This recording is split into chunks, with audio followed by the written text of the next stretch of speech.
Bueno, vamos entonces a continuar. Le damos la bienvenida a todos y cada uno de los que están aquí, a la familia de la hermana Yola y el hermano José, si no la conocían, a su hija Tere y su nieta Grecia.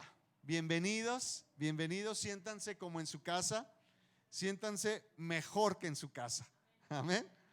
Bienvenidos todos a esta su casa, Casa de Fe. Bueno, pues vamos a iniciar. El día de hoy hemos titulado a este domingo un título que muchos hemos escuchado, ¿verdad? Que está en el libro de Romanos, dice: la fe viene por el oír, ¿verdad? La fe viene por el oír y el oír por la palabra de Dios. Pero hemos hecho un cambio aquí, dice: la fe viene por el oír, pero la duda también. La duda también viene por el oír. Y es en esto en lo que vamos a recibir el día de hoy, esta enseñanza, esta palabra que Dios tiene para nosotros. Como ya lo decíamos, Romanos 10:17 dice: así que la fe es por el oír y el oír por la palabra de Dios, ¿verdad? Un pastor nos decía que entonces la fe viene por el oír y el oír y el oír y el oír y el oír la palabra de Dios. O sea, no porque lo escuchemos una vez ya quedó en nuestro corazón. Esto es de todos los días, de cada momento, de que sea una recurrencia para nuestro espíritu, buscar de la palabra de Dios, escuchar la palabra de Dios. Pero ya lo decíamos que también el oír, ¿verdad? O la duda también viene por el oír. Vamos a ir al primer libro de Samuel, un libro que los que estuvimos al inicio de semana en la clase, ¿verdad? Estuvimos analizando este libro, el primer libro de Samuel. Bueno, pues vamos a ir a este libro. Los que vinieron el lunes van a saber qué libro, qué número es, ¿verdad? El número 9. Ok, ya dijo Raúl, el número 9. Ok, muy bien. En ese libro, primer libro de Samuel, en el capítulo 7, ¿verdad? Es donde vamos entonces a escuchar la palabra de Dios. Amén. Cuando ya estén ahí, me dicen.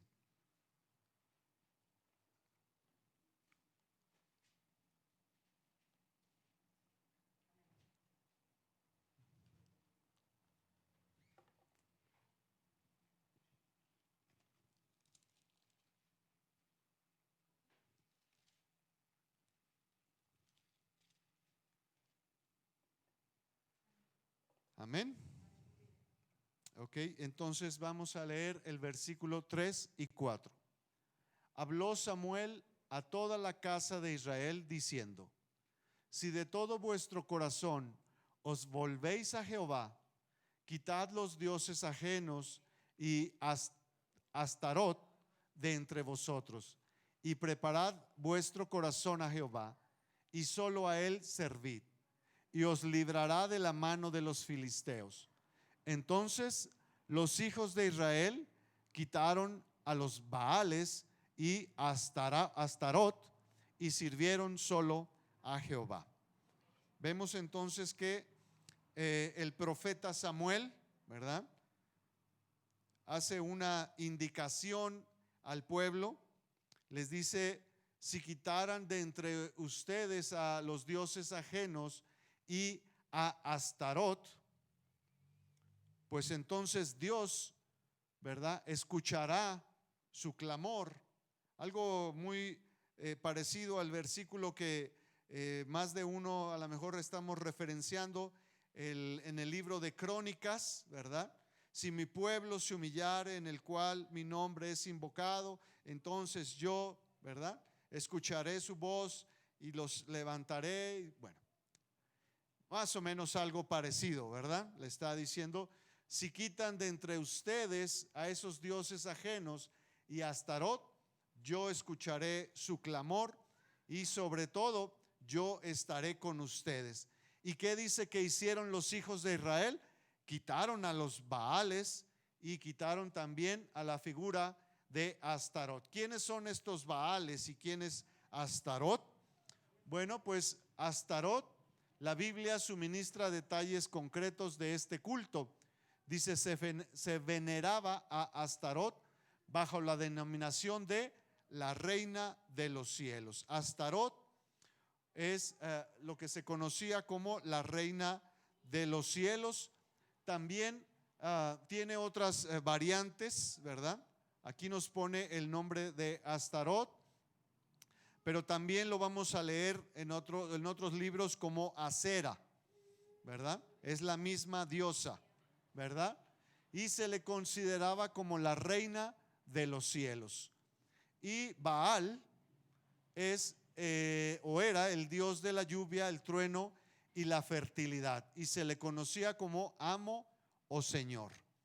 Baal, según la tradición o las creencias cananeas, Baal era el hijo de Astarot, ¿verdad?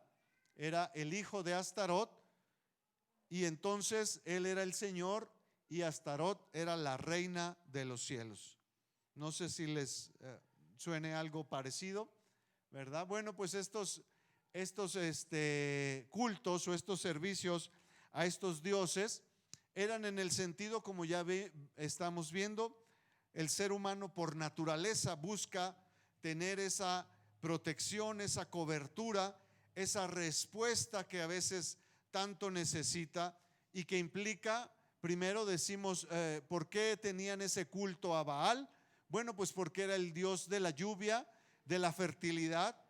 ¿Por qué era tan importante en ellos? Bueno, porque en esta región, una región que básicamente tenía 2 temporadas. La mitad del año era una sequía, que no caía una gota en ese mitad del año. No caía una gota en 6 meses.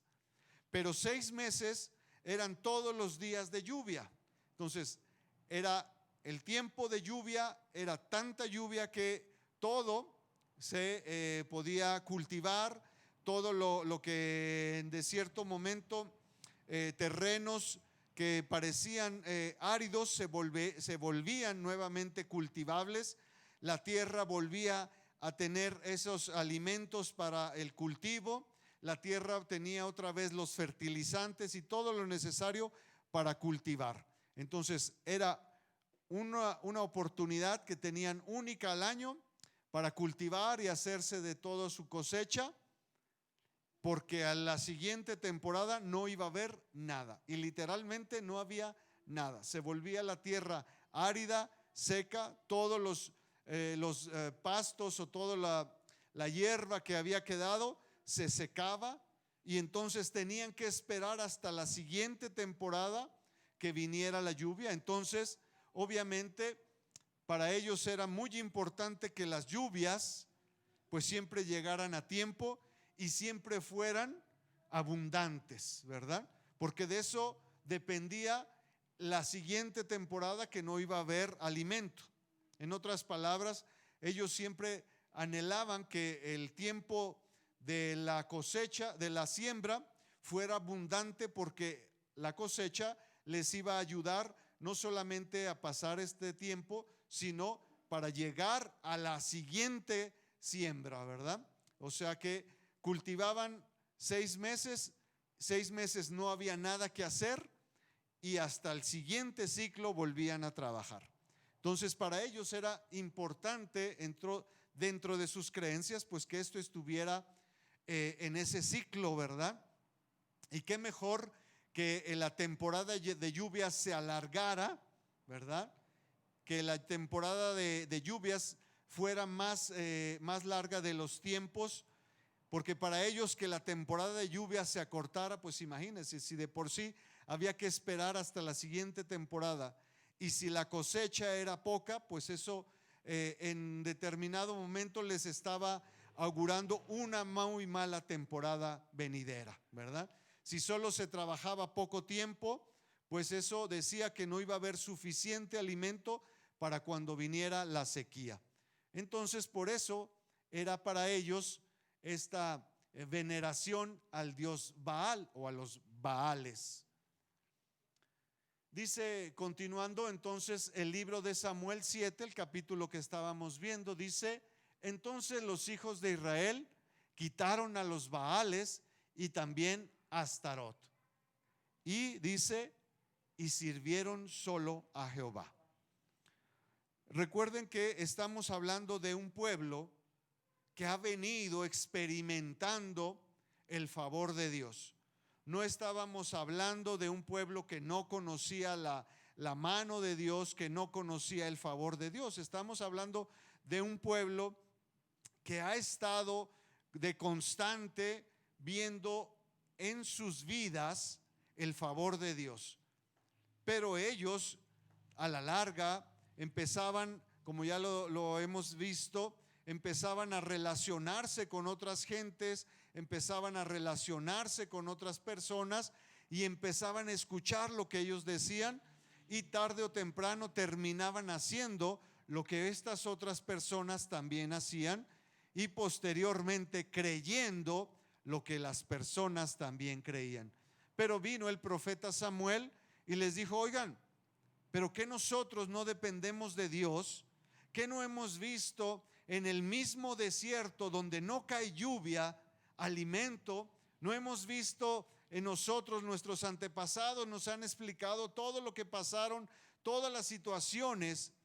Dice un estudioso que hubo 50 temporadas en el desierto, mientras el pueblo de Israel salía de Egipto y llegaba a la tierra prometida. Hubo 50 temporadas, 50 momentos cambiaron, y cada uno de estas temporadas Dios estuvo con ellos y de una u otra manera siempre los sacó adelante. Lo hemos leído, y dice que el profeta Samuel fue y les recordó y les dijo: ¿por qué estamos haciendo otra vez las cosas que hacen los demás? ¿Y por qué dejamos de creer en el Dios que siempre ha provisto para nosotros? Y entonces dice que los hijos de Israel se deshicieron de todo eso y regresaron a servir solo a Jehová. Vemos entonces que de aquí pudiera salir lo que se conoce en el pueblo hebreo como el Shema Israel, o escucha Israel, ¿verdad? Esto es una oración que todo israelita, todo judío, hoy en día, en actualidad, lo tiene muy presente y lo sabe. Escucha Israel, Adonai es nuestro Señor, Adonai es uno. Ese es el Shema de Israel. Escucha Israel. Eso está, si nosotros lo queremos buscar, está en el libro de Deuteronomio 6:4. Oye Israel, Jehová nuestro Dios, Jehová uno es. Y el 5 dice: y amarás a Jehová tu Dios de todo tu corazón y de toda tu alma y con todas tus fuerzas.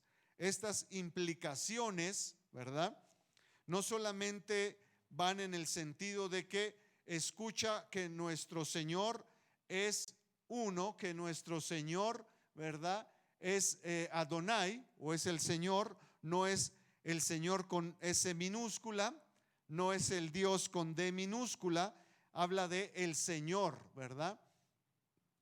Y entonces en el versículo dice: pero el Señor no solamente es uno, sino que a Él tienes que rendirle tu corazón, tu alma y tus fuerzas. En otra palabra, todo lo que eres tú, todo lo que eres tú tiene que estar al servicio, ¿verdad? Tiene que estar bajo la dependencia, tiene que estar completamente en obediencia, completamente recibiendo, digámoslo así, toda la información que Él diga, de la manera que Él dice y en la forma en que Él lo ha planteado. Porque habla de nuestro corazón, habla de lo que somos, de nuestros sentimientos, ¿verdad? Habla de nuestra alma, habla de lo que en realidad somos en el interior, pero también habla de nuestras fuerzas, lo exterior, hablando de todas las partes que somos, ¿verdad? Todos los estamos conformados en esas tres partes. Bueno, pues dice que las tres partes por las que está conformado un ser humano tienen que estar bajo este concepto, ¿verdad? De amar, de buscar a nuestro Señor, el que es uno, dice. Y quiero hacer un paréntesis aquí. Cuando nosotros hablamos, o cuando aquí hablamos y decimos de Dios, precisamente nos referimos a este concepto, ¿verdad? A el Señor, a Dios, si usted lo considera como la Trinidad, o lo considera como uno solo. Cada uno de nosotros hemos tratado de entender lo que Dios representa en nosotros, pero a final de cuentas todo esto lo podemos visualizar o entender cuando hablamos de este Dios, el Dios de la Biblia. Amén. Bueno, entonces continuando, dice que Primera de Samuel 7:7 dice: cuando oyeron los filisteos que los hijos de Israel estaban reunidos en Mizpa, subieron los príncipes de los filisteos contra Israel, y al oír esto los hijos de Israel tuvieron temor de los filisteos.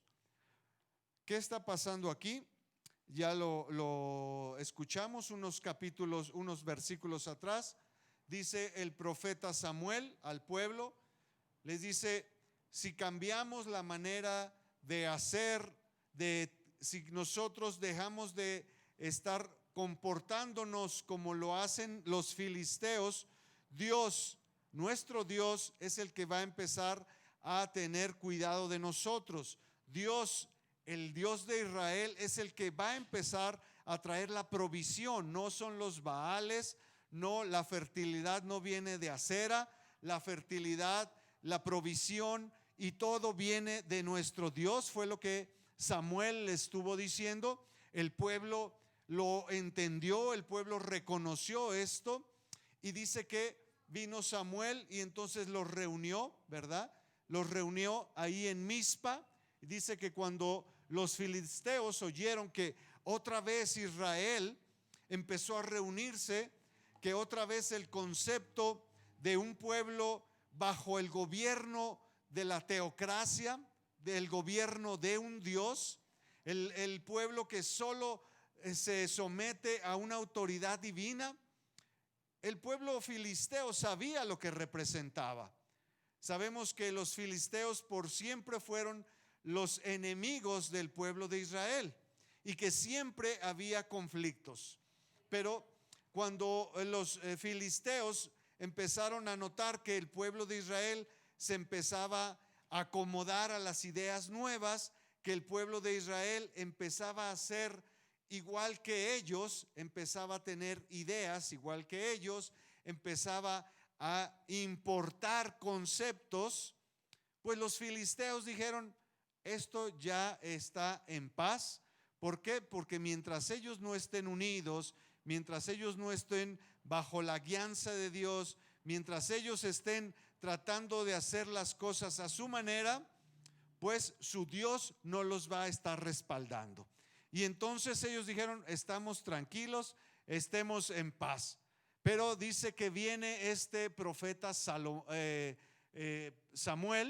los reúne a todos en Mizpa, y entonces los príncipes filisteos, las 5 tribus filisteas, dicen: ah, caray, esto ya se empezó a reorganizar, estos hombres ya están otra vez reuniéndose.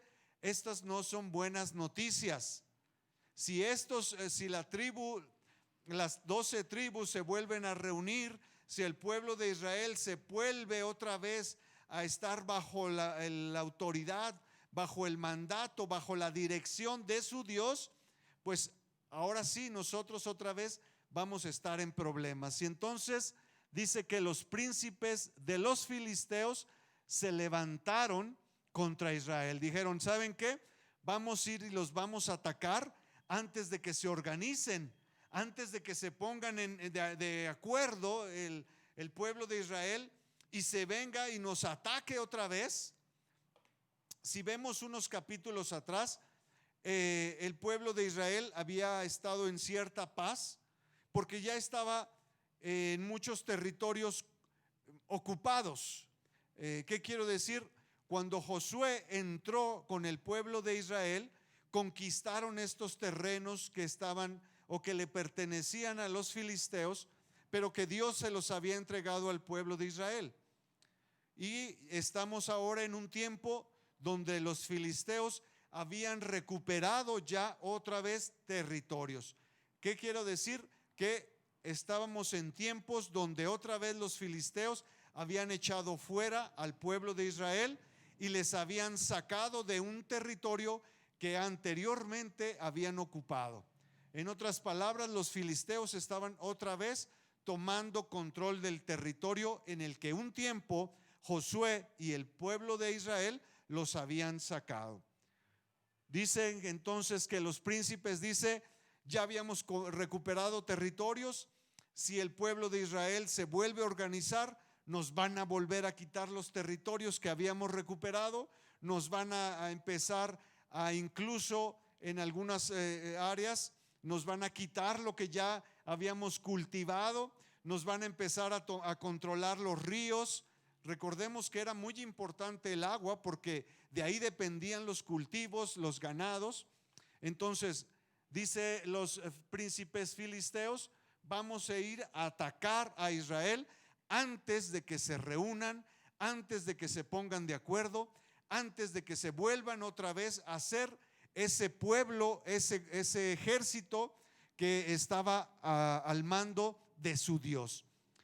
Y dice que cuando escucharon los hijos de Israel que los filisteos se estaban preparando para la guerra, que los filisteos estaban organizando para atacarlos, dice que los hijos de Israel tuvieron miedo.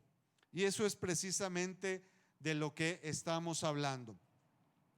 Unos versículos atrás escucharon la voz del profeta y todo el pueblo dijo, sí, vamos a servir al Dios que nuestros antepasados sirvieron y que en todas las dificultades ese Dios nos sacó victorioso. El Dios de nuestros antepasados que en cualquier problema siempre estuvo delante de nosotros. Lo vimos 3 versículos atrás. Están todos ahí congregados, están todos con ese ánimo, ¿verdad?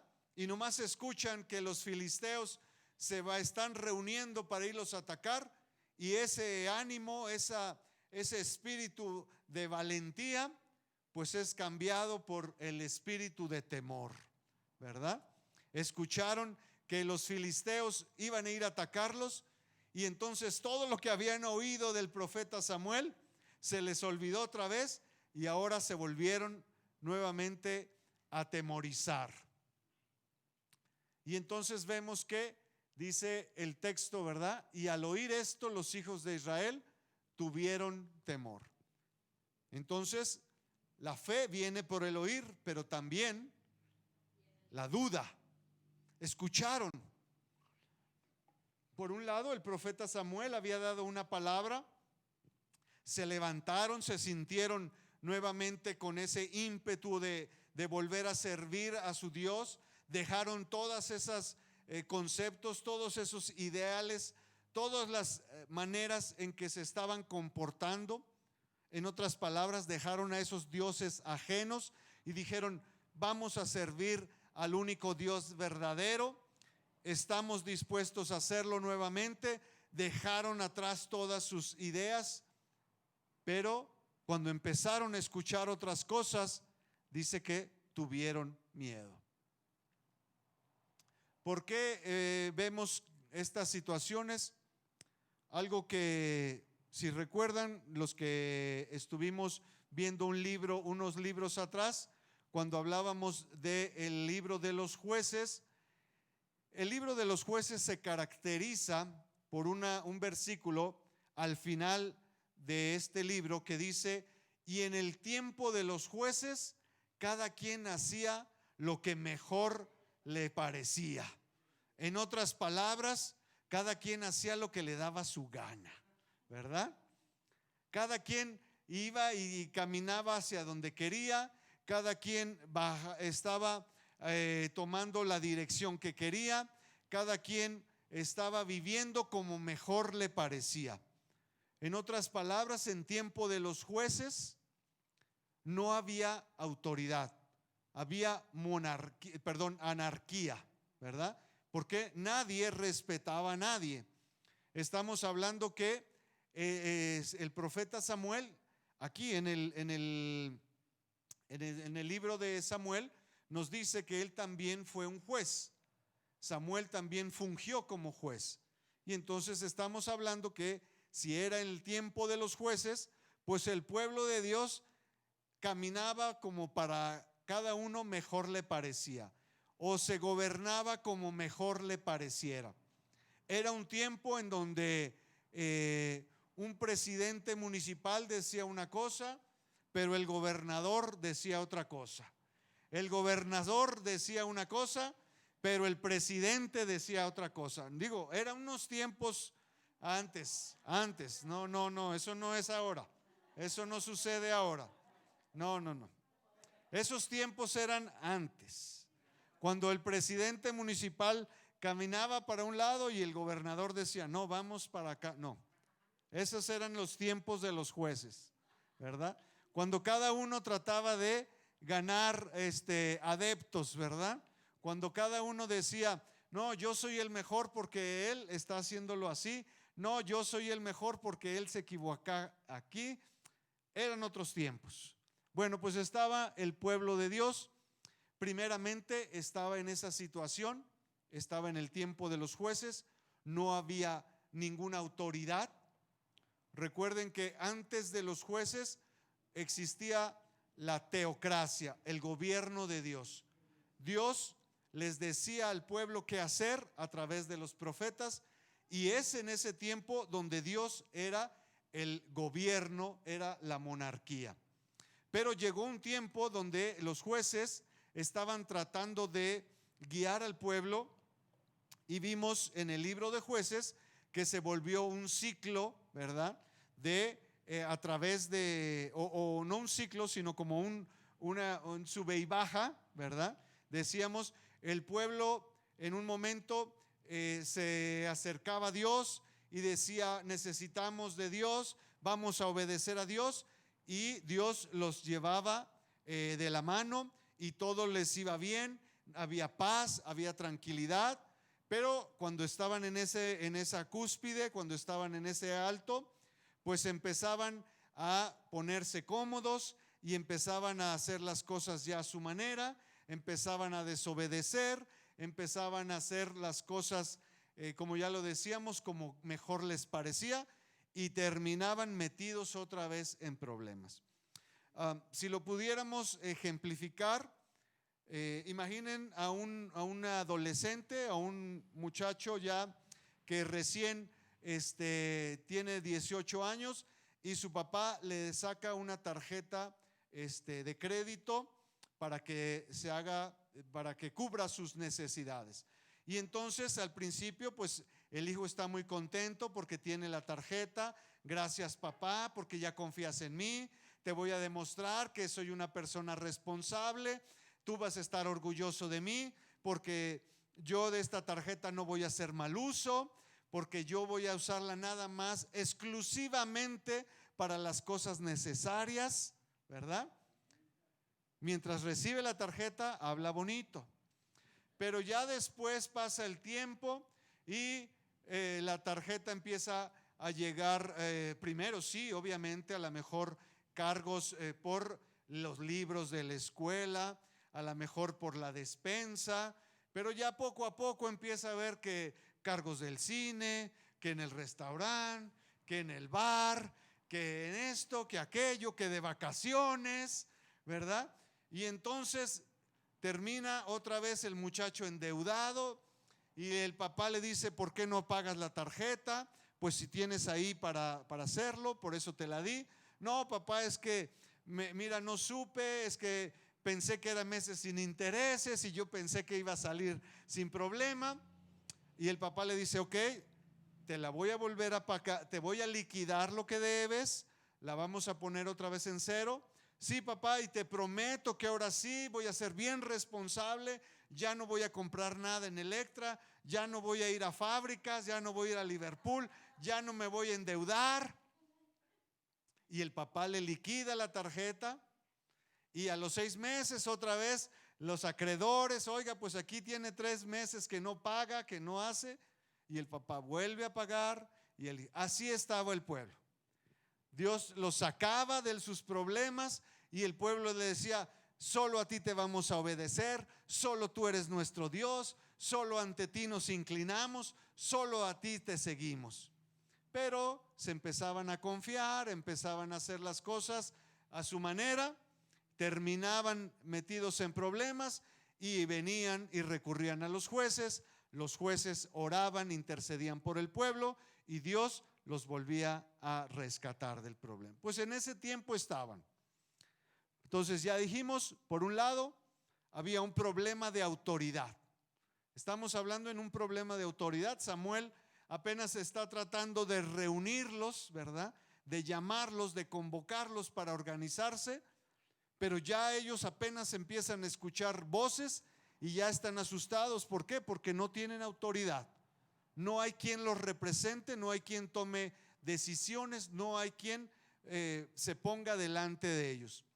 Y también existía otro problema. El arca, que representaba la presencia de Dios en el pueblo, había sido robado.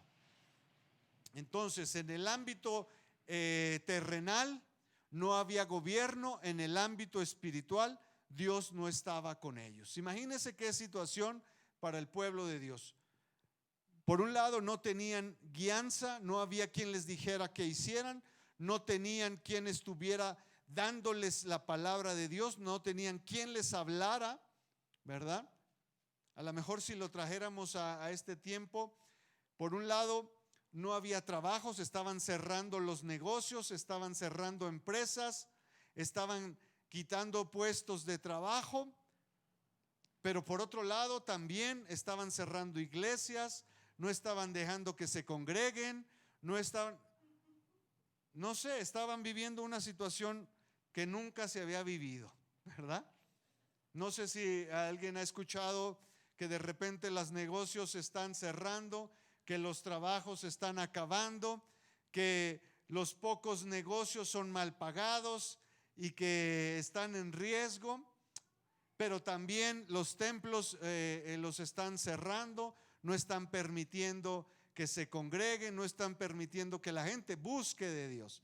Pues así estaba este pueblo, no tenía guianza en la autoridad por parte de estos reyes o de estos gobiernos, pero también el arca, que era lo que representaba la presencia de Dios en el pueblo, tampoco estaba con ellos, pues los filisteos la habían tomado, la habían capturado, ¿verdad? Ya una vez hablamos de esto. Y resulta que entonces este pueblo pues se enfrenta a esta situación. Es un pueblo sin guianza ni en lo espiritual ni en el ámbito terrenal. Obviamente pues empieza a oír todas estas encuestas, ¿verdad? Empieza a oír todo lo que se está hablando, empiezan a oír todo lo que se rumoraba, ¿verdad? Si vemos, como ya le decía, esto que pasaba es en el libro de Samuel, capítulo 5, ya les decía unos capítulos atrás, lo que estaba pasando con los filisteos, ¿verdad? Vamos a ver que por qué no estaba el arca. Dice que no estaba porque precisamente los filisteos la habían tomado. Cuando los filisteos se dieron cuenta de que cada que el arca estaba en medio del pueblo de Israel, en el medio de una batalla, ellos siempre salían victoriosos. Los filisteos le dijeron: Cuando está el arca, ellos ganan. Cuando no está el arca, ellos pierden. ¿Qué tenemos que quitarles? El arca. Simple. No tenemos por qué estar peleando con ellos, porque si está el arca vamos a perder, pero si no está, vamos a ganar. Entonces los filisteos dijeron: quiten el arca, tomen el arca de Israel, y entonces el pueblo de Israel será ya fácil de derrotar, ¿verdad?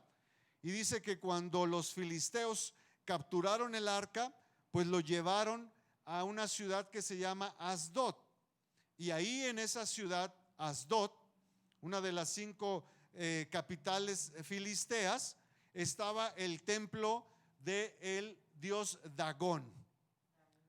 Y dice que llevaron el arca, llegaron los filisteos con el arca y dijeron: bueno, ¿dónde lo vamos a resguardar?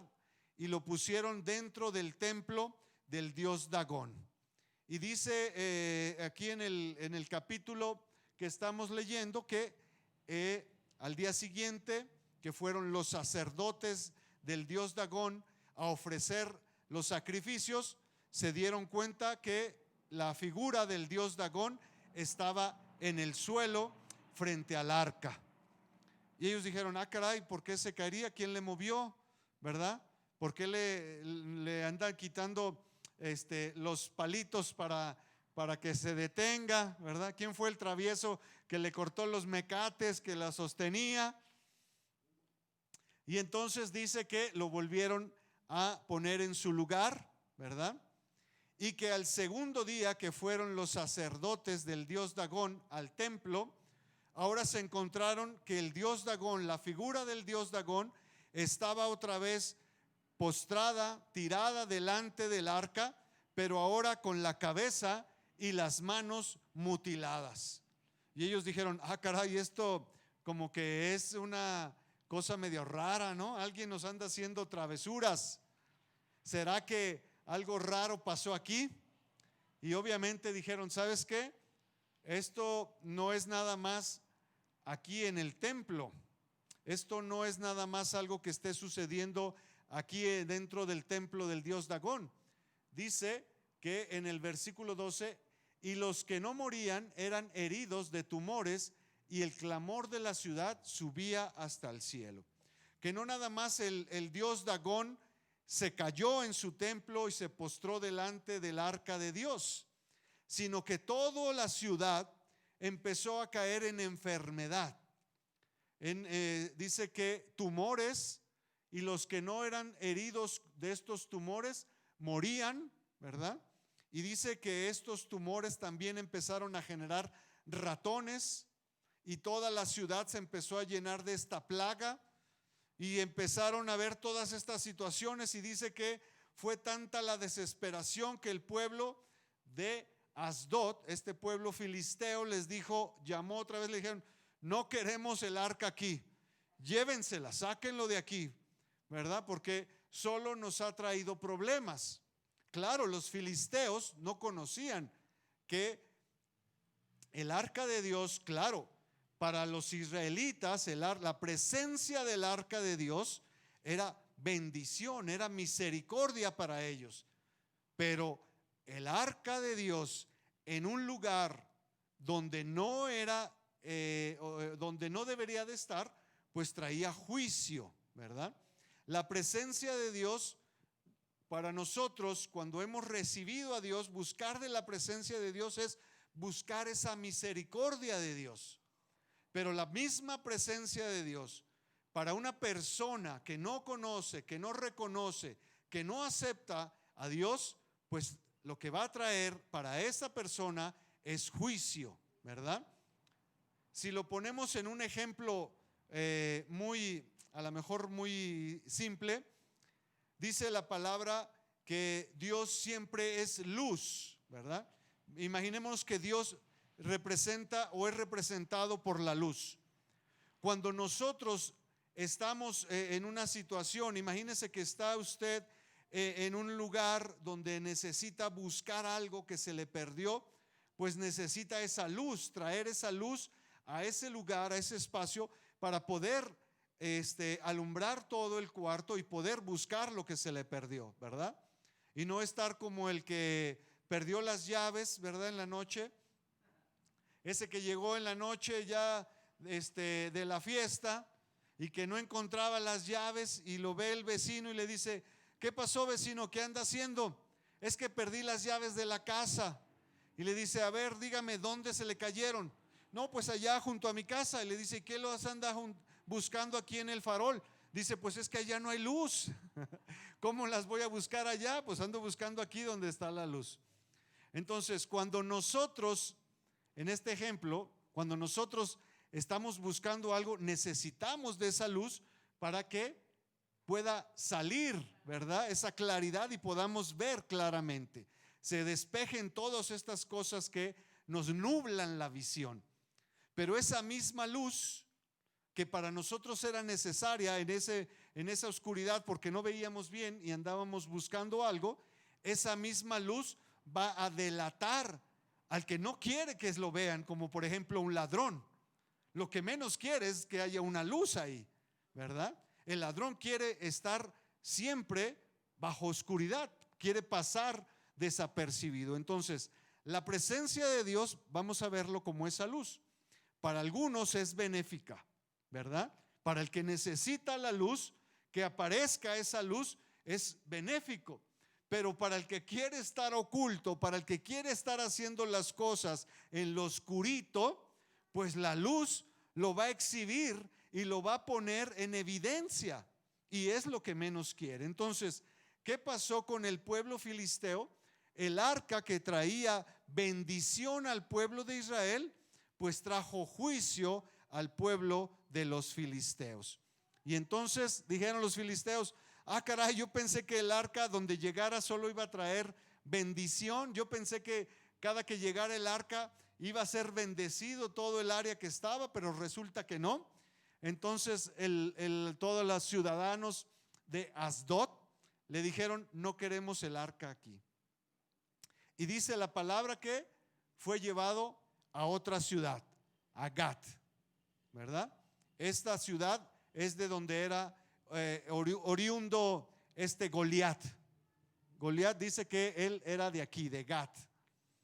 Lo llevaron entonces de Asdod, se llevaron el arca a la ciudad de Gat. ¿Y qué creen que pasó?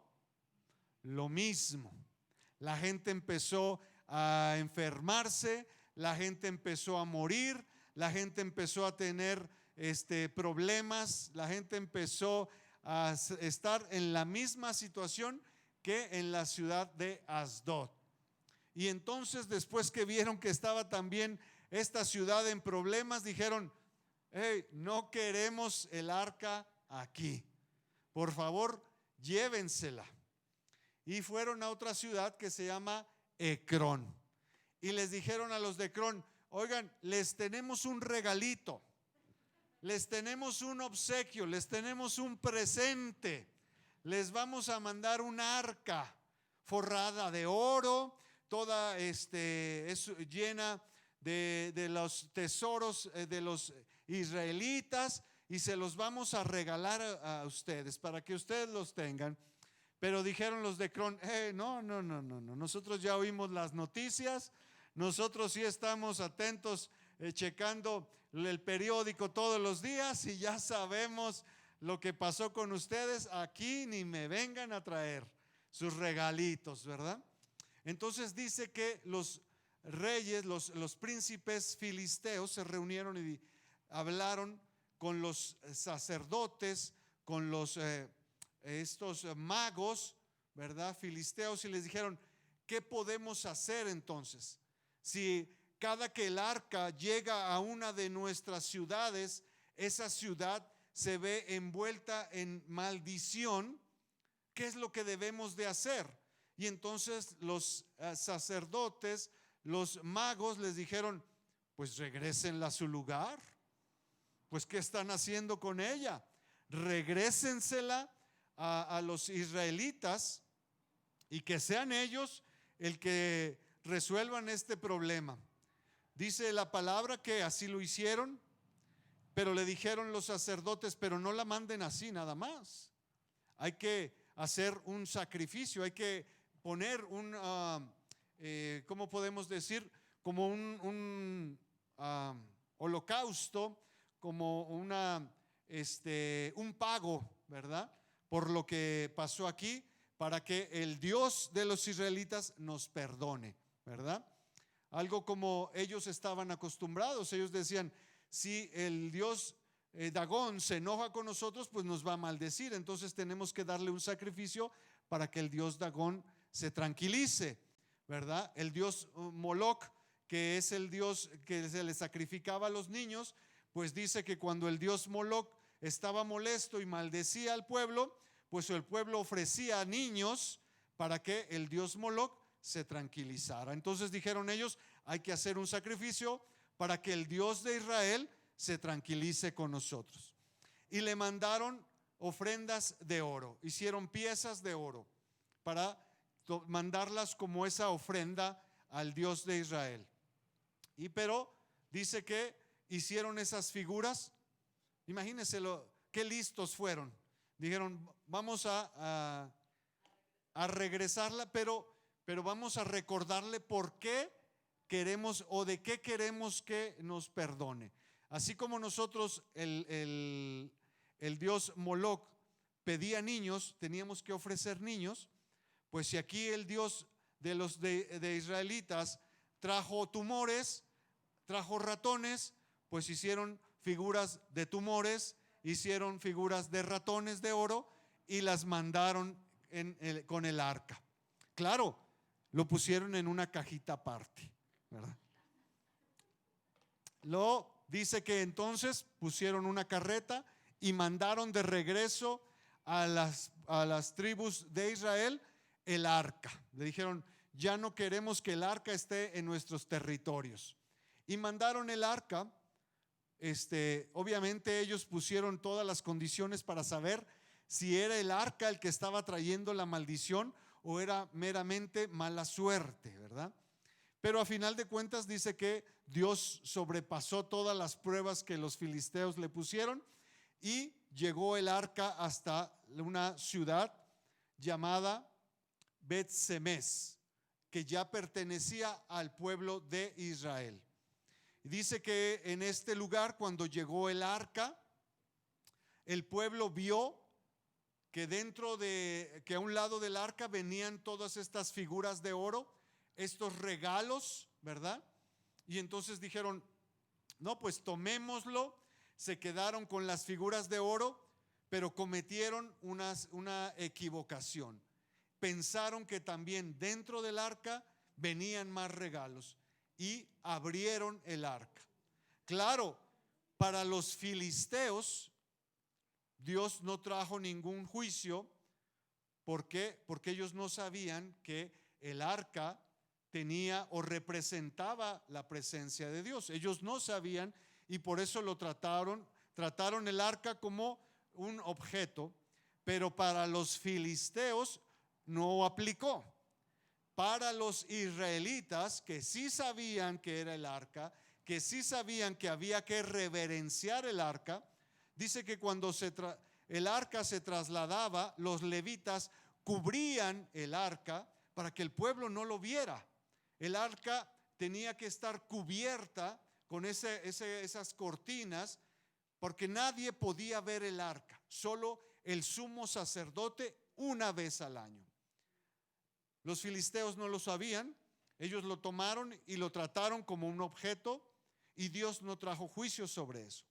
Pero cuando el arca llegó a los que sí sabían, así como dijimos, Dios no trae juicio para los que no conocen de Dios, pero también las personas que conocen de Dios y hacen las cosas a su manera, pues Dios también va a quitar la misericordia, ¿verdad? Y va a tratarlos como ellos decidieron.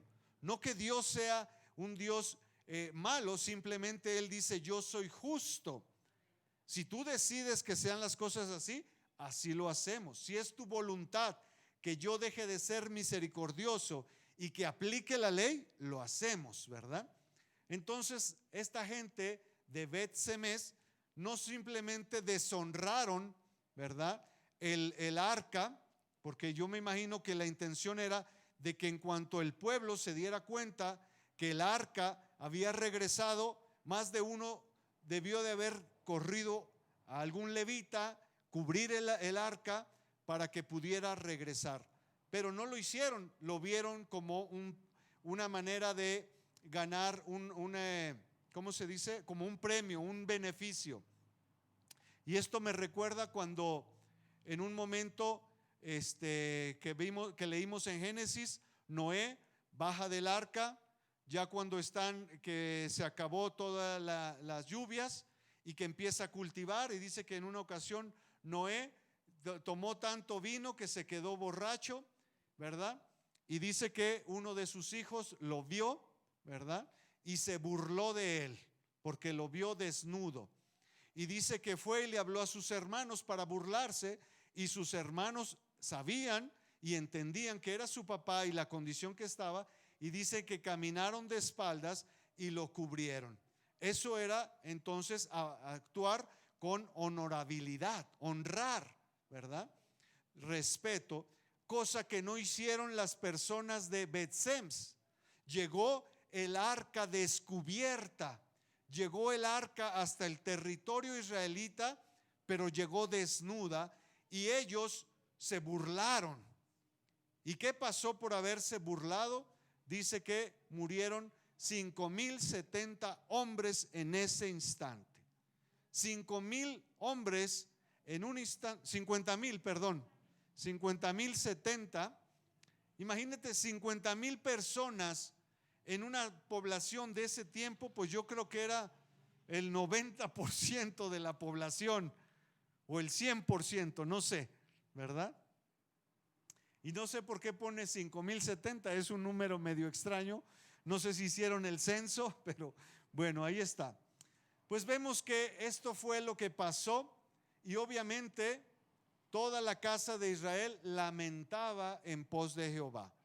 Vemos que entonces era una situación complicada, se estaban viviendo situaciones difíciles, se estaban viendo momentos en los que más de uno decía: ¿y qué vamos a hacer? ¿Y cómo vamos a salir de esta situación ahora? ¿Verdad? Porque obviamente ya dijimos, esos rumores eran ciertos. Lo que decían las encuestas, lo que dicen los noticieros, lo que estaban hablando los periódicos, incluso las fake news, ¿verdad? Pues todo eso era parte de algo que sí estaba sucediendo, ¿verdad? Yo no sé si hoy tal vez pudiéramos decir, bueno, pero es que lo que estamos escuchando ¿será cierto? ¿Será cierto que ese coronavirus está atacando, o es un invento de los gobiernos que nos quieren manipular? ¿Será tal vez solo un engaño de Donald Trump porque quiere apoderarse de las reservas de México? Hoy hay tantas ideas que están surgiendo, pero igual que en ese tiempo, lo que el pueblo estaba escuchando era verdad.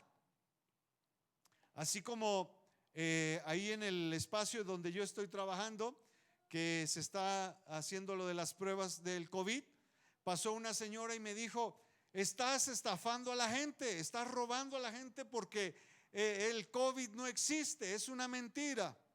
Y le dije: ok, ¿y qué le digo a las personas que fallecieron? Que es una mentira, que se levanten, que se restauren nuevamente, que salgan de sus ataúdes y se restauren nuevamente. Tenemos que entender que esto que está pasando, si eso no nos compete, está ahí. Que intentar que si los chinos lo mandaron, que si esto, que si aquello, no nos compete a nosotros eso. Son rumores, son noticias, como usted lo quiera ver, pero están ahí. Esto que estaba sucediendo, el pueblo de Israel escuchó.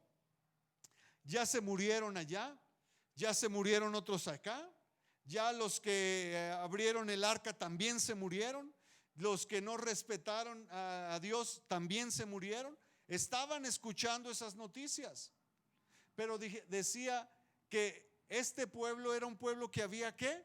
dejado a los Baales, había decidido seguir a Dios, había decidido escuchar la voz de Dios, pero por otro lado estaba escuchando las noticias. Y dice que todo lo que escuchaban, obviamente, bajaba su corazón y tenían miedo. Y tenían miedo. Por un lado, tenían una palabra que les decía: tenemos a un Dios que nos va a sacar de esta. Pero por otro lado, prendían las noticias y escuchaban, y ya muertos tanto, y ya estamos en semáforo rojo, y ahora ya pasamos al naranja, no, que ya nos regresaron. Escuchaban lo mismo y decían: bueno, pero ¿qué no Dios nos estaba cuidando? ¿Qué no Dios estaba cuidándonos? ¿Que nosotros somos el pueblo de Dios? ¿Que no vino alguien en la televisión y dijo que todos los que estábamos bajo la cobertura de Dios no nos íbamos a enfermar? Y luego, ¿por qué los pastores se murieron? Y luego, ¿por qué se enfermaron? Estaban escuchando, el pueblo de Israel estaba escuchando y decía: somos el pueblo escogido, Dios ha estado sobre nosotros. Pero por otro lado venían las noticias y le decían: ya se murieron 3,000, ya se contagiaron otros 4,000, ya ahora donde no había infección, ya también están contagiándose. Ya no nada más en los hospitales, sino que también en las casas, ya también en el gobierno, ya también en las escuelas, ya también los niños, ya también los jóvenes. Eran noticias que estaban escuchando.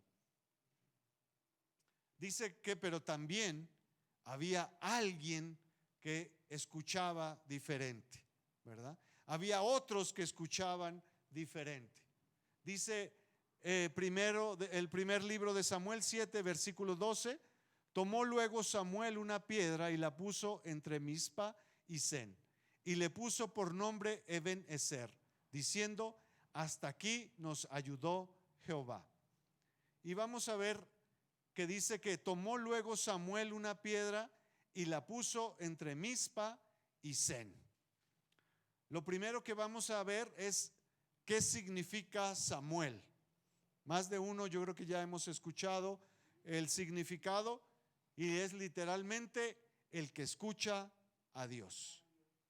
Por un lado tenemos al pueblo escuchando las noticias, pero ahí mismo tenemos a Samuel, el que escucha a Dios. Y dice que este hombre que tomó luego, el que escucha a Dios, una piedra y la puso entre Mizpa y Sen. Dice que el que escucha a Dios tomó una piedra, ¿verdad? ¿Qué representa la piedra? ¿Qué representa la piedra? Una piedra en la palabra de Dios, una piedra representa un fundamento, ¿verdad?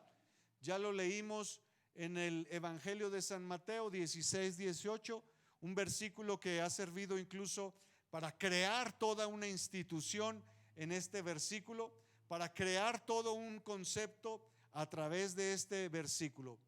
Dice: mas yo también te digo, hablando palabras de nuestro Señor Jesús, que tú eres Pedro, y sobre esta piedra edificaré mi iglesia. ¿Qué es lo que estaba hablando Jesús aquí? No es que le iba a edificar la iglesia a Pedro, no es que Pedro lo iba a poner como líder de la iglesia, sino que si leemos un versículo atrás, Dios ha traído, dice unos versículos, una revelación a San Pedro, que él declara y dice: tú eres el Hijo de Dios. Le dice a Jesucristo: tú eres el Mesías, tú eres el ungido, tú eres el que va a hacer aquí el antes y el después. Y entonces dice Jesús a Pedro: sobre ese fundamento que acabas de decir, sobre lo que acabas de hablar, es en lo que se va a construir la nueva iglesia, la nueva congregación. Los que nos vamos a reunir es con un fundamento diferente. ¿Cuál es el fundamento diferente? Que Jesucristo es el Hijo de Dios, que Jesucristo es el ungido, que Jesucristo es el Mesías esperado. Y entonces dice que el que escucha a Dios puso un fundamento, ¿verdad? puso una piedra, puso un fundamento.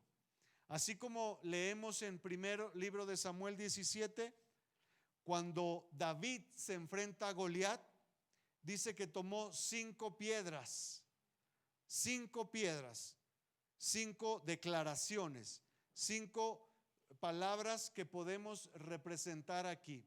Esas 5 piedras de David antes de enfrentarse a Goliat, podemos decir y lo podemos leer como 5 fundamentos, 5 declaraciones que David hizo.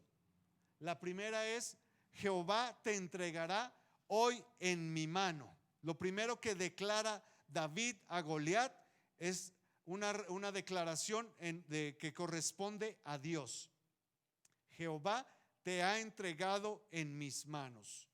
La segunda es: y yo te venceré. Algo que tiene que ver con David. Lo primero tiene que ver con Dios, el fundamento tiene que ver con Dios. El segundo, con la persona. El tercero es a Goliat. Dice: te cortaré la cabeza. El cuarto, a los filisteos, dice: daré hoy los cuerpos de los filisteos a las aves del cielo y a las bestias de la tierra. Y por último, a los que estaban ahí reunidos, y toda la tierra sabrá que hay Dios en Israel. Puso entonces 5 fundamentos David cuando preparó esas 5 piedras para enfrentarse al gigante Goliat, ¿verdad? Esas 5 piedras los podemos leer en el versículo 46, que dice: Jehová te entregará hoy en mi mano, referente a Dios. Dice: y yo te venceré, referente a David. Te cortaré la cabeza, a Goliat. Dice: y daré los cuerpos de los filisteos a las aves y a los animales, a las bestias, al enemigo. Y por último dice: Israel conocerá que hay Dios en medio de ellos. Eso representa entonces una piedra cuando habla la palabra de Dios, un fundamento, un concepto, un principio. Dice, cuando leemos lo que se conoce como el mensaje del monte o el sermón del monte o las bienaventuranzas, termina diciendo: y un hombre sabio edificó sobre la roca, y el hombre necio fundamentó sobre la arena. En otras palabras, la roca representa un fundamento seguro, un fundamento que no se mueve. Y dijo: pero el otro, el necio, puso un fundamento en algo que se movía, que se iba. Quiere decir entonces que estamos hablando que el que escucha a Dios puso un fundamento delante de ellos, puso una piedra delante del pueblo, y dice: y la puso entre Mizpa y Sen. ¿Qué representa Mizpa y qué representa Sen?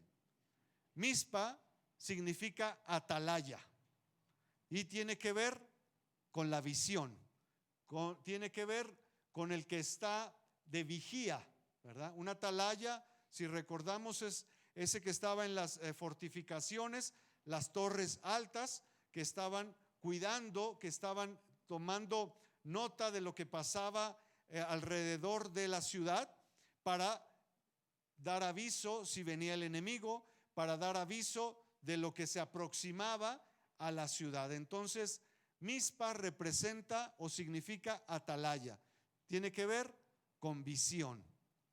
Y Sen significa diente, tiene que ver con lo que hablamos, ¿verdad? Tiene que ver con la boca. Y entonces, si hacemos o tratamos de darle un sentido a esto, dice que el que escucha la voz de Dios, entre lo que ve y lo que hace y lo que dice, hay un filtro que es lo que está hablando Dios. Una cosa es lo que yo vea, pero antes de lo que yo vea, paso por un filtro. ¿Cuál es el filtro? Lo que habla Dios.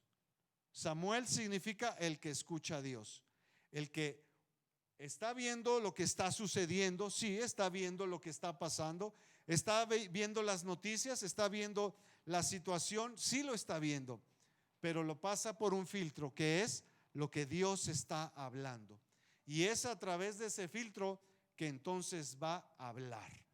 ¿Y qué es lo que habló el que escucha a Dios? Ya lo dijimos, por un lado tenemos lo que están escuchando el pueblo, pero tenemos al que escucha a Dios. ¿Y qué es lo que está hablando el que escucha a Dios? Dice Eben Ezer. ¿Recuerdan lo que decía Eben Ezer?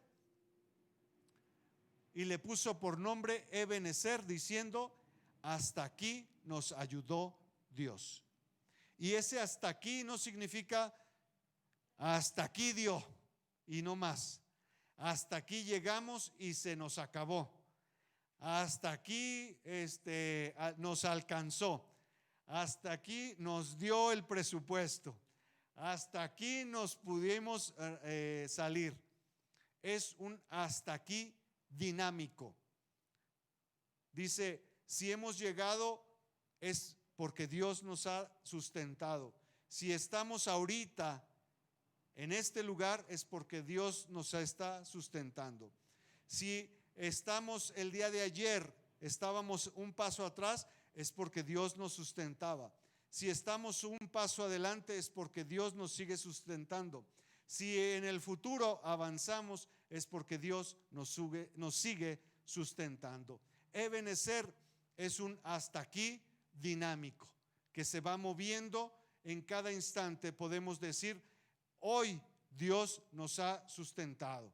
Si estamos hoy sentados aquí es porque Dios nos ha sustentado. Si estamos escuchando este mensaje el día de hoy es porque Dios nos ha sustentado. Hasta aquí Dios ha estado con nosotros. Hasta aquí Dios ha sido fiel.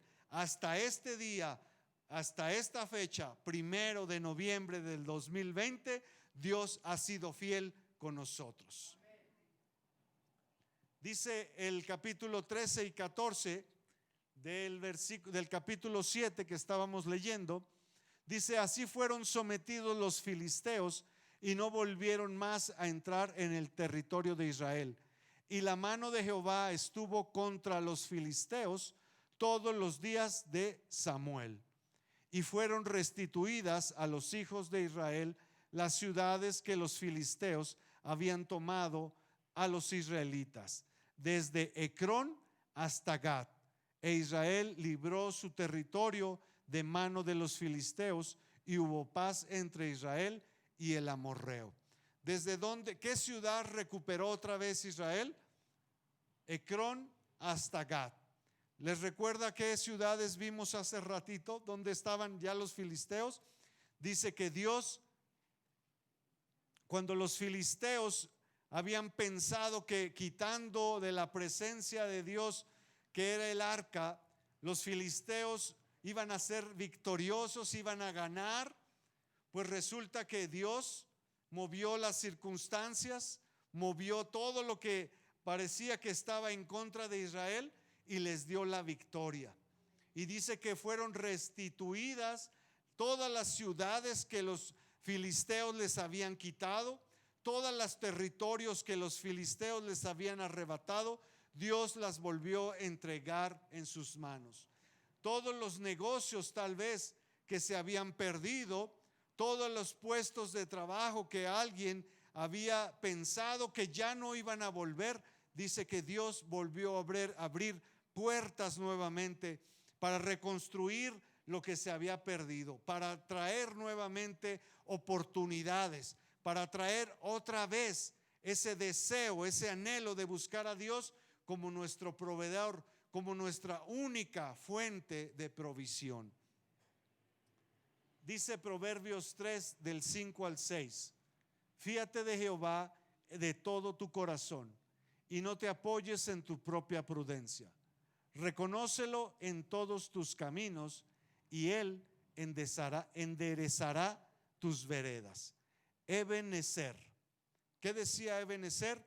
Hasta aquí me ha sustentado Dios. Podemos verlo así: reconócelo en todos tus caminos. Eben Ezer puede ser gratitud. Saber que en nuestro pasado, Dios estuvo ahí. Para muchos hemos dicho, si yo hubiera conocido antes, si yo hubiera dejado de hacer, si yo no me hubiera involucrado en esto. Tal vez ese es el pensamiento acusatorio de muchos.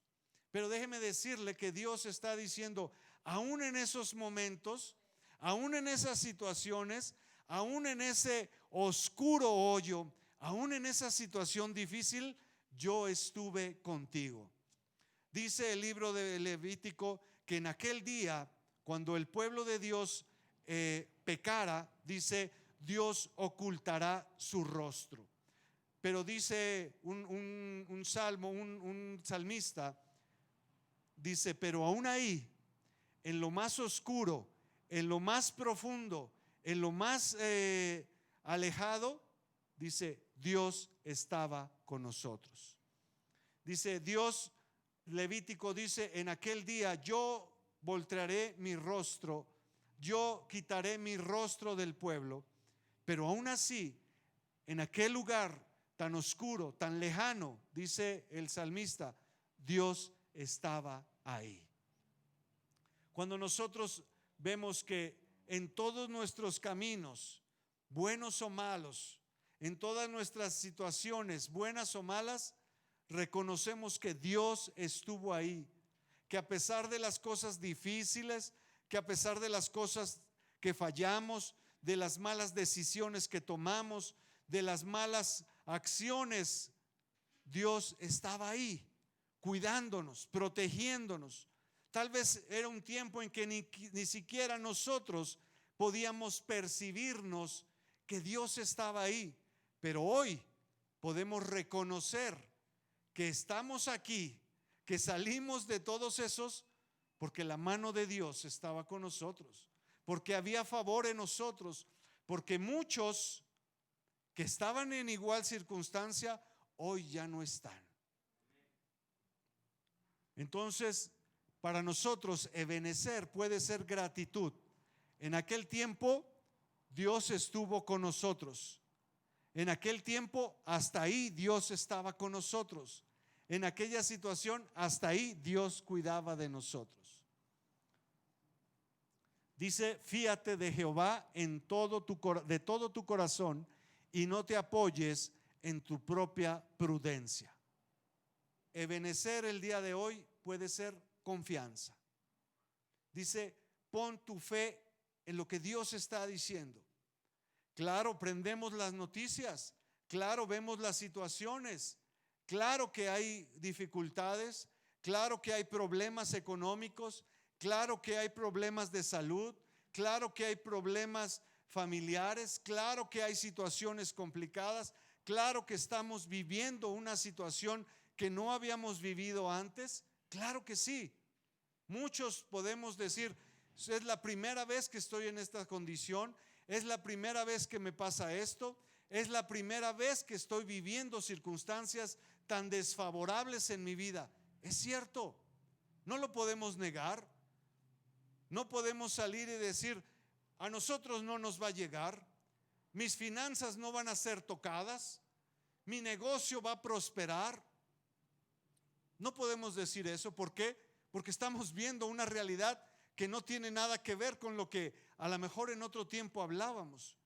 ¿Cuántas veces muchos de nosotros decíamos, somos hijos de Dios y nada nos va a tocar, nada nos va a pasar, no voy a pisar escorpiones y nada mortífero me hará daño? Y lo tomábamos literal. Y mucha gente decía, no, el que está enfermo es porque está en pecado. Si un hijo de Dios cae en enfermedad es porque pecó, es porque algo habrá hecho, es porque sabe en qué cosas se anda metiendo. Y yo le decía, bueno, en los Estados Unidos hay comunidades, hay ciudades donde todos son cristianos, todos. Entonces no debería de haber hospitales, no debería de haber médicos, no debería de haber funerarias. Según la perspectiva donde los hijos de Dios nada les pasaba. Pero hoy estamos viendo una realidad. ¿Qué decía al principio el pueblo? Se apartó, decidió dejar sus ídolos, decidió convertirse nuevamente a obedecer a Dios, y aún así empezó a haber situaciones difíciles, aún así empezó a haber problemas, aún así empezó a haber situaciones que ellos decían, pero ¿por qué está pasando esto? ¿Por qué hay muerte? ¿Por qué hay enfermedad? Claro que llegó, pero dice que cuando nosotros ponemos nuestra confianza, es algo que viene entonces, todavía no se había escrito, pero podía ser la contestación a esto. Romanos, ¿verdad? Lo que hemos dicho, Romanos dice el apóstol Pablo, y a los que confían en Dios, a los que han puesto la confianza en Dios, todas las cosas les ayudan para bien. No quiere decir a los que confían a Dios solo les van a pasar cosas buenas. No dice eso. No dice, y a los que han puesto su confianza en Dios, solo cosas buenas les vendrán a su vida. Eso no dice. Dice, a los que confían en Dios, todas las cosas buenas y malas, todas las cosas tristes y felices, todas las cosas de llanto y de alegría, todas las cosas de miedo, todas las cosas de gusto, todas las cosas de reír y de llorar, les servirán para bien. Dios, todo lo que hemos vivido, todo lo que hemos pasado, Dios lo va a utilizar para nuestro bien. Al final vamos a decir, ay, con razón pasé por esto. Ay, ahora ya no me cae de sorpresa, ya lo viví. Ajá, esto ya no me sorprende, ya lo he pasado antes. Ya sé cómo salir de esto. Entonces, dice, fíate de todo tu corazón, fíate con todo tu corazón. Y cuando hablaba de tu corazón, recuerden lo que dijimos cuando decía, escucha a Israel, tu Dios uno es, y a Él tienes que servir, tienes que escuchar, tienes que obedecer. En Él y solo en Él está tu provisión. Y le dice, con todo tu corazón. Y aquí le dice también, fíjate con todo tu corazón. Pon todo lo que tú eres, todas tus esperanzas, ponlas en Él. ¿Por qué? Porque Él es el único que te puede traer una respuesta, una salida. Dice que muchas cosas se pierden, muchas cosas se dejan. En el Proverbios dice, en el terreno del necio se convierte en un baldío. ¿Sí se dice baldío? ¿Cómo? Cuando no se hace nada, cuando no se finca. Déjeme parafrasearlo. Dice, el terreno para el necio que no se finca, dice, se pierde el pan, porque es un área que en vez de cultivarse, se abandona. Cuando nosotros pensamos que somos capaces de hacer las cosas, que nosotros vamos a hacer las cosas, o que no estamos preparados para hacer las cosas, dejamos las cosas a la deriva y perdemos la oportunidad. Dios está diciendo hoy, no que Dios va a traer, ya lo hemos dicho, no que Dios va a traer un costal de billetes para salir bien librados de esta pandemia. Si usted está esperando, si usted está pensando que la promesa de Dios es mandar un cheque al portador, a cada uno de los hijos de Dios, para que vaya y se cobre y pague todas sus deudas, déjeme decirle que está equivocado. Si está pensando que va a caer un costal de billetes en su casa, en el techo de su casa, déjeme decirle que está equivocado. Lo que Dios está diciendo hoy es que hay puertas abiertas. Lo que para unos es tristeza, lo que en un momento para nosotros tal vez también fue tristeza, fue incertidumbre, Dios está diciendo, hay oportunidades. Hay oportunidades. Tal vez para muchos dijimos, ¿qué vamos a hacer? Se acabó mi negocio, se acabó mi trabajo, todo lo que yo sabía hacer ya no está disponible, todo lo que yo tenía hoy ya es, ¿cómo se dice? Ya pasó, ya no es utilizable, ya no se quiere, ya no es negociable, ya no tengo nada que hacer. Dios está diciendo, hay puertas abiertas. Negocios nuevos se están levantando el día de hoy. Negocios que antes ni siquiera existían, se están levantando de una manera sobrenatural. Si usted supiera cuántos han crecido, por ejemplo, los negocios que venden por internet, han multiplicado las ventas. Impresionante. Cada cosas que para nosotros eran áreas en las que nosotros decíamos, no, pues eso para mí no, pues yo no tengo nada que ver en eso, no, pues eso es para otro tipo de gente.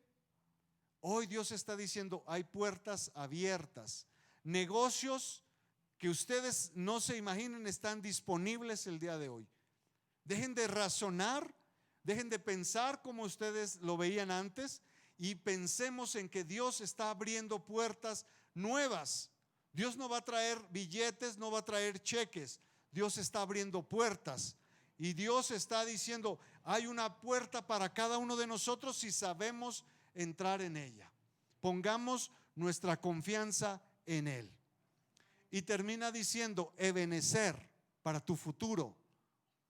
Y Él enderezará tus veredas. Él enderezará tus veredas. Nuestra esperanza está puesta en Él.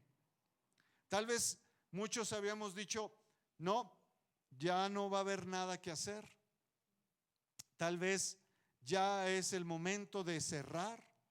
Tal vez ya es el momento de que cambiemos todo lo que habíamos contemplado y ya no hay futuro. Pero dice que Dios está trayendo, ¿verdad?, esperanza. Son momentos, ya lo dijimos, oportunidades aquí, pero oportunidades nada más para salir de esta. Muchos también estamos pensando, bueno, en este momento Dios me va a abrir puertas para mientras. Déjeme decirle que no, Dios está abriendo puertas no nada más para el mientras, sino para un futuro. Ya lo decíamos, no podemos cerrarnos a las cosas que están sucediendo, pero Dios está abriendo puertas.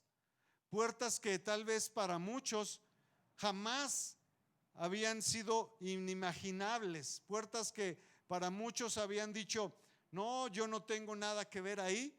Dios tal vez nos está diciendo, este es el momento, no nada más para salir de esta situación, sino es el momento para caminar hacia el futuro. Oportunidades que Dios ha preparado el día de hoy. Oportunidades que están ahí.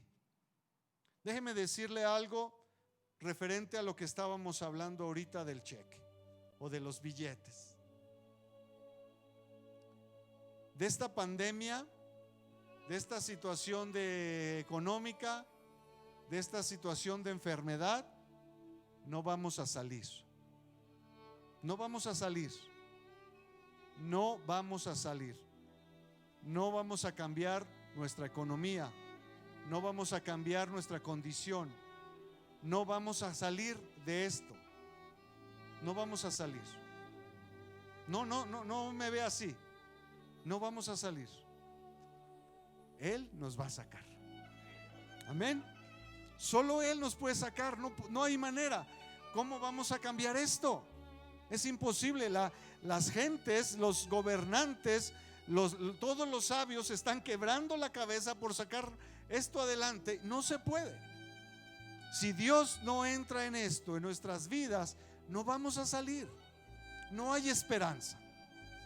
Si Dios no se mete en medio de nuestras vidas, no vamos a salir. Es el momento que tenemos que decirle: Señor, aquí sí, si no entras, no hay manera de solucionarlo. Si no te involucras en mi vida, no hay manera. Tenemos meses, tenemos días, semanas, meses, dando vueltas y vueltas y vueltas. ¿Cómo le hacemos? ¿Cómo le hacemos? ¿Cómo lo resolvemos? ¿Qué hago? ¿Qué dejo de hacer? ¿Qué quito? ¿Qué pongo? ¿Qué traigo? ¿Qué dejo? Y seguimos dando vueltas y vueltas y vueltas y vueltas. Y terminamos diciendo: no hay una respuesta, no hay una salida, no le veo una solución. La única solución que tenemos es que si Dios no interviene en esto, si Dios no nos saca de esta, no vamos a salir. No vamos a salir. Gente que pensaba que se sentía que no le iba a afectar, gente que hoy ya no está, gente que pensaba que tenía un negocio, que tenía su futuro asegurado, que tenía servicio médico, que tenía todo lo que requería, hoy ya no está. Gente que puso su confianza en su trabajo, en su habilidad, en sus ahorros, en sus ingresos, en sus seguros, ya no está. Si Dios no interviene hoy en nuestra situación, si Dios no entra a poner un orden, estamos como el pueblo, sin gobierno. El gobierno no sabe, un gobierno camina para un lado, otro gobierno camina para el otro lado. Un nivel de gobierno quiere hacer una cosa, otro dice que no, otro dice que sí. Un gobierno dice: pónganse las mascarillas, otro dice: quítensela, otros guárdense, otros salgan. No hay gobierno, no hay idea, no hay un rumbo, no tienen una respuesta, no hay una respuesta. Y si nosotros no tenemos una guianza, no tenemos que hacer una línea que trazar, si no tenemos nada cómo salir adelante, no vamos a salir. Por eso es que tenemos que poner nuestra confianza y nuestra esperanza en Él. Solo Él nos puede sacar de esta situación. Solo Él. Yo sé que para muchos nos habían enseñado que las cosas siempre iban a estar bien, que si nosotros estábamos del lado de Dios, siempre nos iban a salir las cosas bien y nunca íbamos a pasar por problemas. Pero aquí dice que el pueblo reconoció que estaba haciendo las cosas mal y se acercó a Dios y dijo: Señor, te vamos a seguir. Mas sin embargo las cosas por un momento siguieron igual, pues más, parecía que iban peor. El pueblo de Dios dijo: ok, estamos desenfocados, nos alejamos de Dios, vamos a poner a Dios por prioridad. Y lo primero que escucharon fue: vienen sobre ti, vienen a cortarte la cabeza, vienen a matarte. Pero al final dice: Dios restituyó todo. Dios guardó al pueblo, Dios cuidó de ellos. No quiere decir que ellos no se enfermaron, no quiere decir que ellos no pasaron calamidades, no quiere decir que ellos no estuvieron en problemas.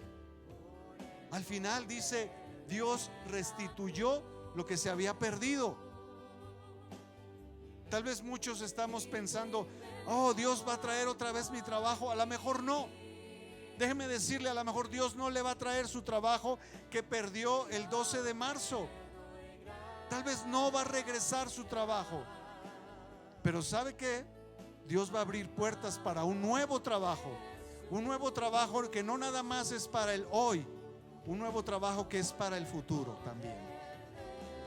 Dios está utilizando las cosas No nada más para que nosotros digamos: perdón, Señor, nos metimos en problemas, andábamos tras los Baales, andábamos tras el mundo, andábamos haciendo las cosas como el mundo. Te pedimos perdón por habernos involucrado. Regrésanos las cosas ya. Ya, perdónanos y restitúyenos todas las cosas ya. Dios está utilizando todo esto primero para que entendamos que dependemos de Él, que si Él no se involucra en nuestras vidas, así como se involucró aunque nosotros no lo sabíamos, Dios se quiere involucrar hoy para seguir involucrado en tu mañana. Siempre lo digo, el enemigo está obsesionado por nuestro pasado. Está obsesionado por recordarnos nuestro pasado. Pero Dios está apasionado por nuestro futuro. Dios nos ve terminados, dice su palabra. Dios dice: yo sé cómo vas a terminar, y por eso estoy emocionado de involucrarme en tu vida. Por eso quiero que empieces a hacer las cosas, porque yo sé a dónde vas. Pero el enemigo está obsesionado por recordarnos el pasado y decirnos: no puedes, no vas a salir de esta es tu condición y de aquí no vas a salir. Pero Dios hoy nos está diciendo: esta es una oportunidad, es una nueva oportunidad, es una condición. Para muchos el inicio de año fue una situación tremenda, fue una situación que en un principio nos desconcertó. Hoy para muchos es una situación triste. Mucha gente al principio decía: yo no sé si exista o no exista el virus, no conozco a nadie, no sé de nada.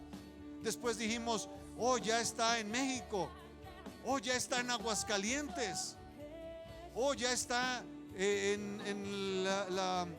mi colonia, oh, ya está en algún conocido, ya está en algún familiar, ya está en mi familia. Muchos dijeron: ya está en mí. Pero Dios hoy quiere traer Ebenezer. Hasta aquí estoy con ustedes, hasta aquí. Tal vez ha sido complicado, tal vez ha sido difícil, pero dice Dios: hasta aquí he estado con ustedes, hasta aquí. Y mañana estaré con ustedes, y pasado estaré con ustedes. Esa tiene que ser nuestra esperanza, esa es nuestra confianza, que no es lo que pasó, no es lo que se hizo en el pasado, sino lo que Dios está hablando para nuestro futuro. Eso es lo que importa. Lo que pasó, lo que dejamos de hacer, lo que hicimos, está en el pasado.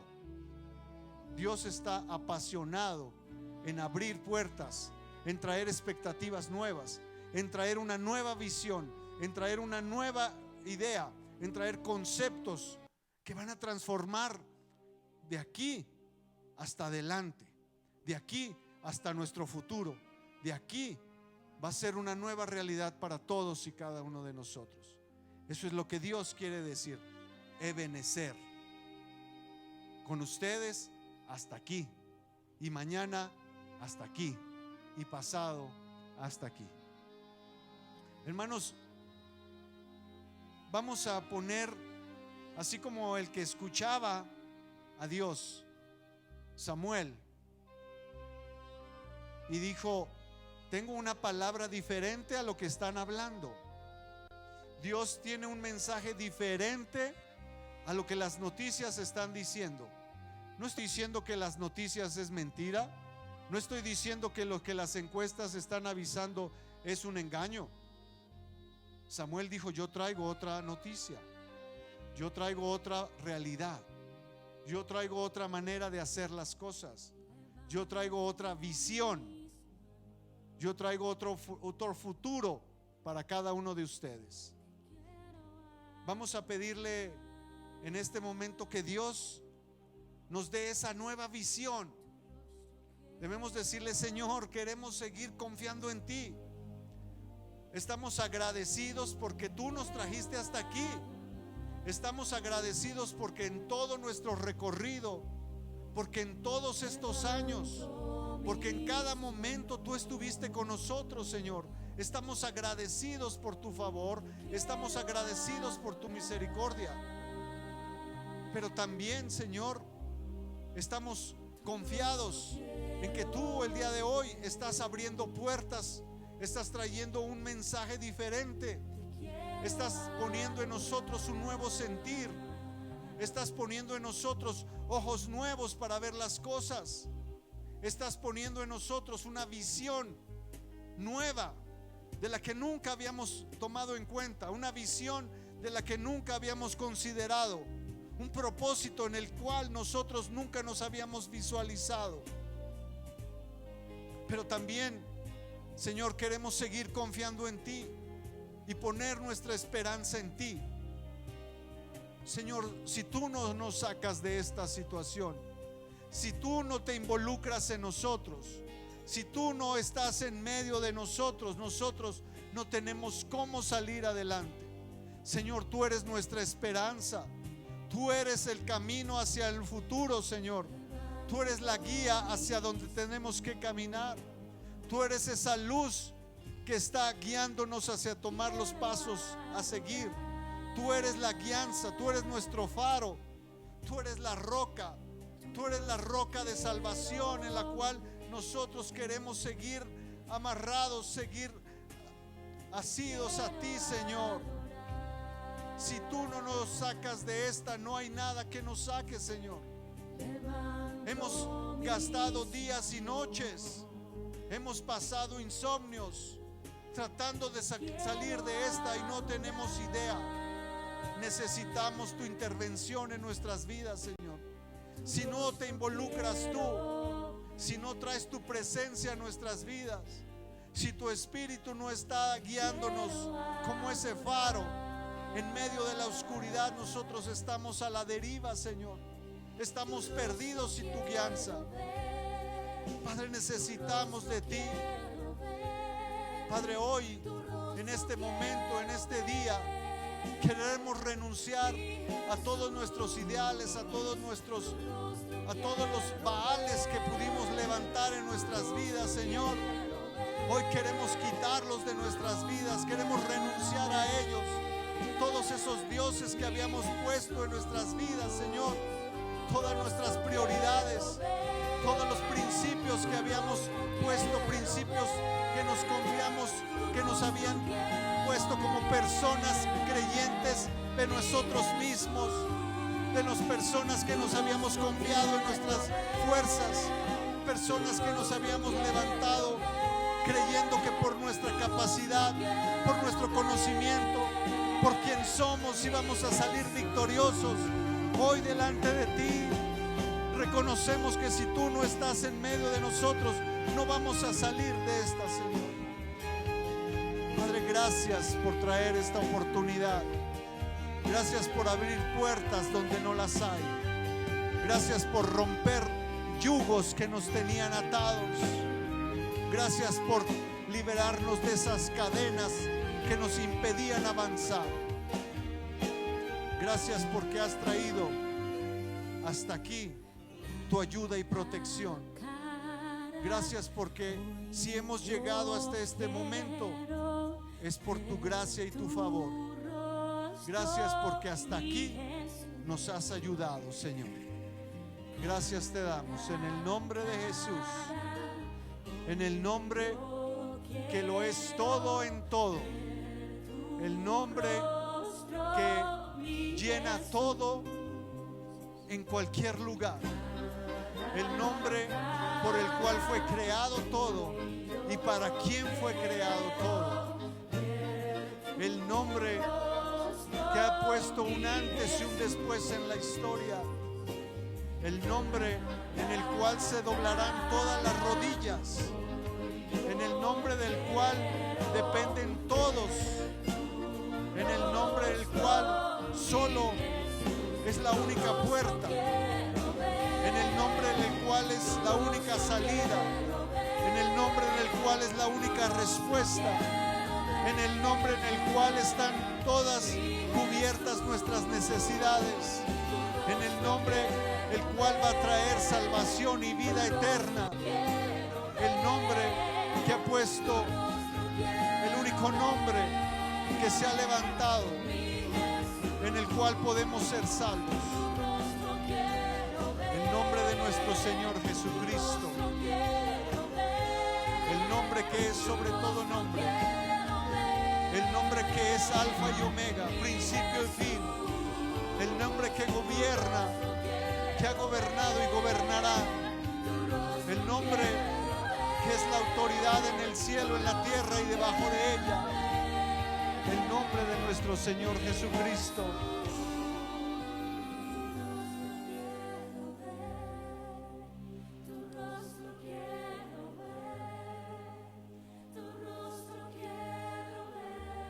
Hermanos, hay esperanza. Hay esperanza. Hay esperanza. Dios es un Dios de esperanza. Dios hoy quiere que salgamos de este lugar confiados en que algo nuevo se va a abrir delante de nosotros, de que una oportunidad que no habíamos visualizado, una salida, una respuesta que no habíamos considerado, va a llegar a nuestras vidas.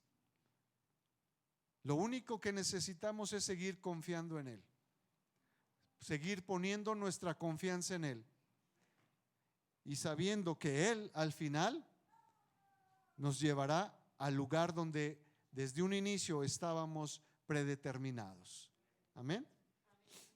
Hermanos, vamos a continuar. Así como en una ocasión el profeta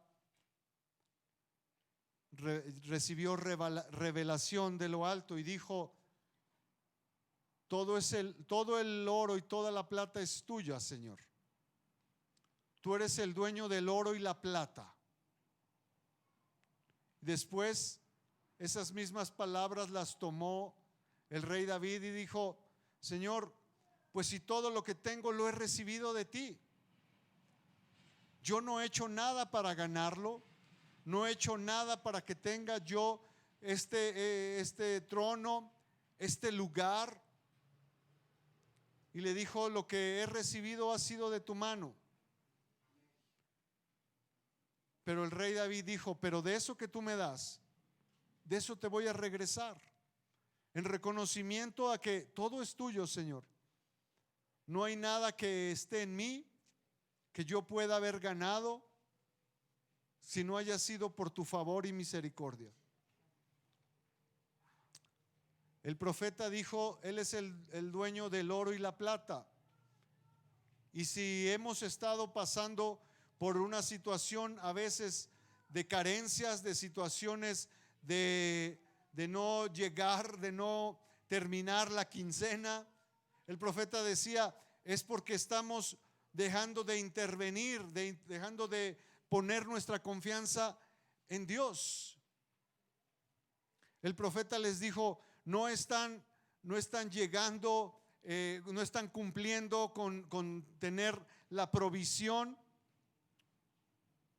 El profeta Amós les dijo al pueblo: el problema con ustedes, trabajan mucho, trabajan duro, están siempre teniendo largas jornadas, pero no les alcanza, no tienen lo suficiente.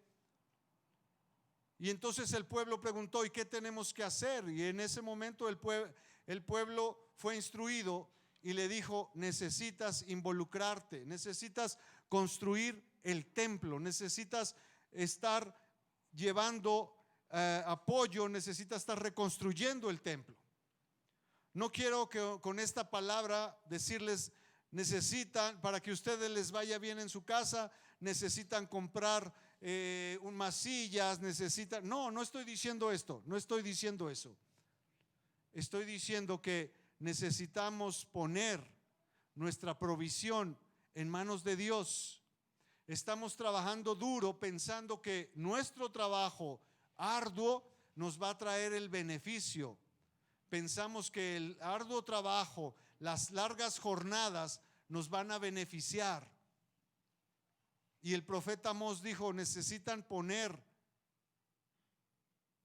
el dinero en el templo. En otras palabras, lo quiero poner así: necesitamos poner a Dios en nuestro trabajo también. Necesitamos poner a Dios en nuestros negocios. Necesitamos poner a Dios, que también sea Él el que nos guíe, el que nos diga cómo tenemos que administrar. Incluso muchos de nosotros estamos en problemas económicos porque no sabemos cómo administrar lo que Dios nos ha dado, porque no sabemos cómo llevar las cuentas, porque gastamos más de lo que percibimos. Necesitamos poner orden. Poner orden. El profeta Amós le dijo al pueblo: necesitan poner orden, están trabajando mucho pero en lo suyo y no están trabajando en el templo.